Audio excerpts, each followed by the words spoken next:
Good morning, students. In previous lecture, we have discussed about types of partnership and on the basis of duration.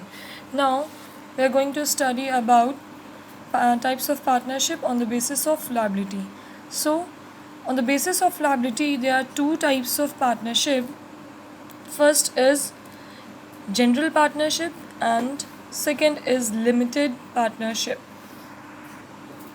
So, here we have on the basis of liability two types of partnership. First is general partnership and second is limited partnership. General partnership जैसे कि नाम से आपको पता चल रहा है, it is general for all the partners.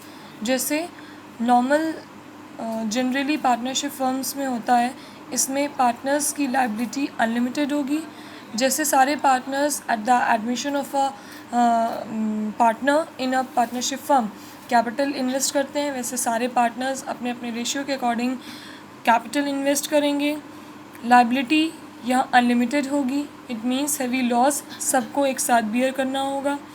सारे पार्टनर्स एक्टिवली पार्टिसिपेट करेंगे in the activities of the management, in the activities of the partnership firm.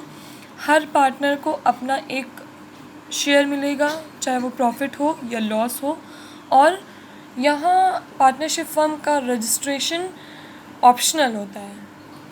अगर आप इंडियन पार्टनरशिप एक्ट 1932 के अंडर रजिस्टर करवाएं तो भी लॉफुल है, और अगर ना करवाएं तो भी वो लॉफुल है. It means it is optional. And जब भी किसी भी पार्टनर्स की एग्जिस्टेंस होगी तो वो कैपिटल लेकर आएगा, और वो जब जाएगा तो उससे पार्टनरशिप फर्म का जो अदर पार्टनर्स हैं फिर नया उनका रेशियो बनेगा और उस पर वो प्रॉफिट और लॉस शेयर करेंगे. कहने का मतलब जनरल पार्टनरशिप, इसमें सारे नॉर्म्स सारे रूल्स जनरल पार्टनरशिप जैसे होती है वैसे होंगे. पार्टनर्स की लायबिलिटी अनलिमिटेड और एक्टिवली सारे पार्टनर्स पार्टिसिपेट करेंगे. तो रिवाइज करते हैं. जनरल पार्टनरशिप लायबिलिटी यहाँ सारे पार्टनर्स की अनलिमिटेड रहेगी. कैपिटल इन्वेस्टेड सारे पार्टनर्स करेंगे और प्रॉफिट एंड लॉस जो भी रेशियो बना है उस पर शेयर होगा. सारे पार्टनर्स फर्म की और मैनेजमेंट की सारी एक्टिविटीज़ में एक्टिवली पार्टिसिपेट करेंगे.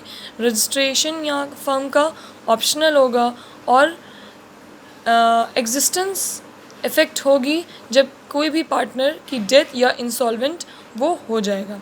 Next we have limited partnership. Limited partnership general का थोड़ा सा हट के है. यहाँ रजिस्ट्रेशन ऑप्शनल था. लिमिटेड पार्टनरशिप में इस टाइप की फर्म में जो लिमिटेड पार्टनरशिप होगी उसमें रजिस्ट्रेशन कंपल्सरी होगा. और दूसरी बात, यहाँ कम से कम किसी एक पार्टनर की लायबिलिटी अनलिमिटेड होगी और बाकी सारे पार्टनर्स की लायबिलिटी लिमिटेड होगी. जिस एक पार्टनर की लायबिलिटी अनलिमिटेड होगी वो आसानी से डेथ या इंसॉल्वेंसी की वजह से पार्टनर्स फर्म के एज अ पार्टनरशिप वो अलग नहीं हो सकता.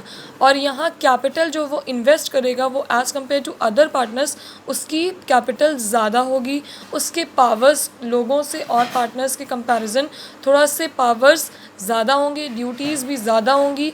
लायबिलिटी उसकी अनलिमिटेड है तो इस वजह से उसका मैनेजमेंट पे ज़्यादा डिसीजन मेकिंग पे और सारे एक्टिविटीज़ में ज़्यादा पार्टिसिपेशन होगा और प्रॉफिट शेयरिंग रेशियो भी इसका हाई होगा. तो कहने का मतलब ये है कि लिमिटेड पार्टनरशिप में कोई ना कोई एक ऐसा पार्टनर होगा जिसकी लायबिलिटी अनलिमिटेड होगी.